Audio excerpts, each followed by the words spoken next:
জনাব নাসিরউদ্দিন পাটোয়ারি এই সরকারের থেকে অনেক বেশি শক্তিশালী, যে তাদের বিরুদ্ধে কথা বললে এখন চাকরি চলে যায়, মামলা হয়।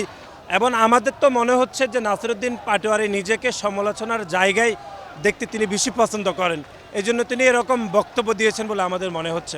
শারজিস আলমের ফেসবুক পেজে শুধুমাত্র কমেন্ট করার জন্য মৎস্য অধিদপ্তরের নাজমুল হাসান নামের একজন ব্যক্তিকে চাকরিচ্যুত করা হয়েছে।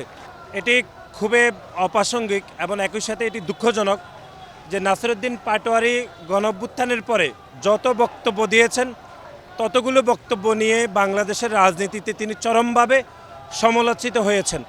এবং আমাদের তো মনে হচ্ছে যে নাসিরউদ্দিন পাটোয়ারি নিজেকে সমালোচনার জায়গায় দেখতে তিনি বেশি পছন্দ করেন, এই জন্য তিনি এরকম বক্তব্য দিয়েছেন বলে আমাদের মনে হচ্ছে।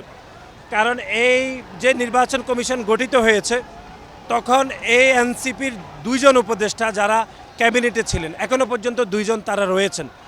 এই নির্বাচন কমিশন গঠিত হয়েছে একটি সার্চ কমিটির মাধ্যমে, যেখানে হাইকোর্টের একজন বিচারপতির নেতৃত্বে যে সার্চ কমিটি গঠিত হয়েছে, সেই কমিটিতে এই অন্তর্বর্তীকালীন সরকারের স্টেক হোল্ডাররা তারা নিয়ন্ত্রণের মাধ্যমে এই ইসি গঠিত হয়েছে। শুধু ইসি গঠিত হয়নি, আপনি জানেন যে আমাদের কর্ম কমিশন গঠিত হয়েছে, হাইকোর্টের বিভাগ গঠিত হয়েছে, প্রধান বিচারপতি নিজেও গণ অভ্যুত্থান পরে শপথ নিয়েছেন। সুতরাং প্রতিটি বিষয় হয়েছে যাচাই বাছাই করে এবং এই অন্তর্বর্তীকালীন সরকারের নিয়ন্ত্রণে তাদের তত্ত্বাবধানে হয়েছে। সুতরাং এখন তো এই এনসিপি এই অন্তর্বর্তীকালীন সরকারের একটি অংশ। এবং অনেকেই তো মনে করছেন যে নতুন যে রাজনৈতিক দল গঠিত হয়েছে সে রাজনৈতিক দলের উপরে সে রাজনৈতিক দল সবথেকে বেশি নিয়ন্ত্রণ করে এখনকার অন্তর্বর্তীকালীন সরকারকে। এবং আপনি দেখেছেন জনাব শারজিস আলমের ফেসবুক পেজে শুধুমাত্র কমেন্ট করার জন্য মৎস্য অধিদপ্তরের নাজমুল হাসান নামের একজন ব্যক্তিকে চাকরিচ্যুত করা হয়েছে।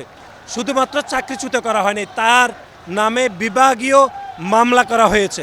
এবং এই তথ্যটি সামাজিক যোগাযোগ মাধ্যমে এক ব্যক্তি সেটি স্ট্যাটাস দিয়েছেন, সেখানে আরও 5 জন কর্মকর্তা সেখানে স্যাড রিয়াক্ট দিয়েছেন।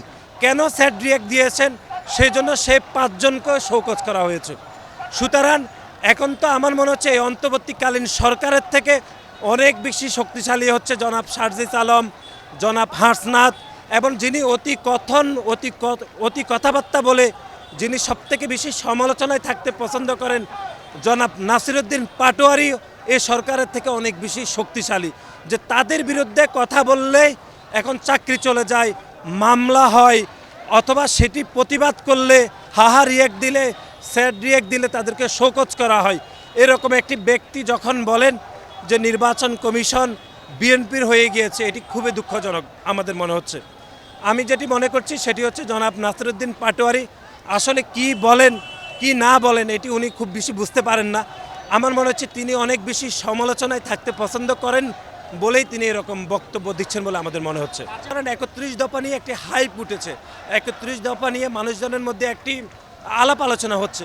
সে আলাপ আলোচনাকে তিনি ভিন্ন খাতে প্রভাবিত করতে অনেকটা সমালোচনায় থাকতে তিনি এরকম বক্তব্য দিয়েছেন। আমরা তো মনে করছি যে ওনাদেরও এরকম পরিকল্পনা থাকা উচিত। ওনারা রাষ্ট্র ক্ষমতায় গেলে ওনারা দেশের মানুষের জন্য কি করতে পারবে কি করতে পারবে না এরকম একটা পরিকল্পনা প্রতিটি রাজনৈতিক দলের থাকা উচিত। এখনো পর্যন্ত আমরা কি নতুন রাজনৈতিক দল যে গঠিত হয়েছে তাদের কোনো পরিকল্পনা আমরা দেখছি না, বরং পুরাতন রাজনৈতিক দলের সমালোচনা করতেই তারা ব্যস্ত।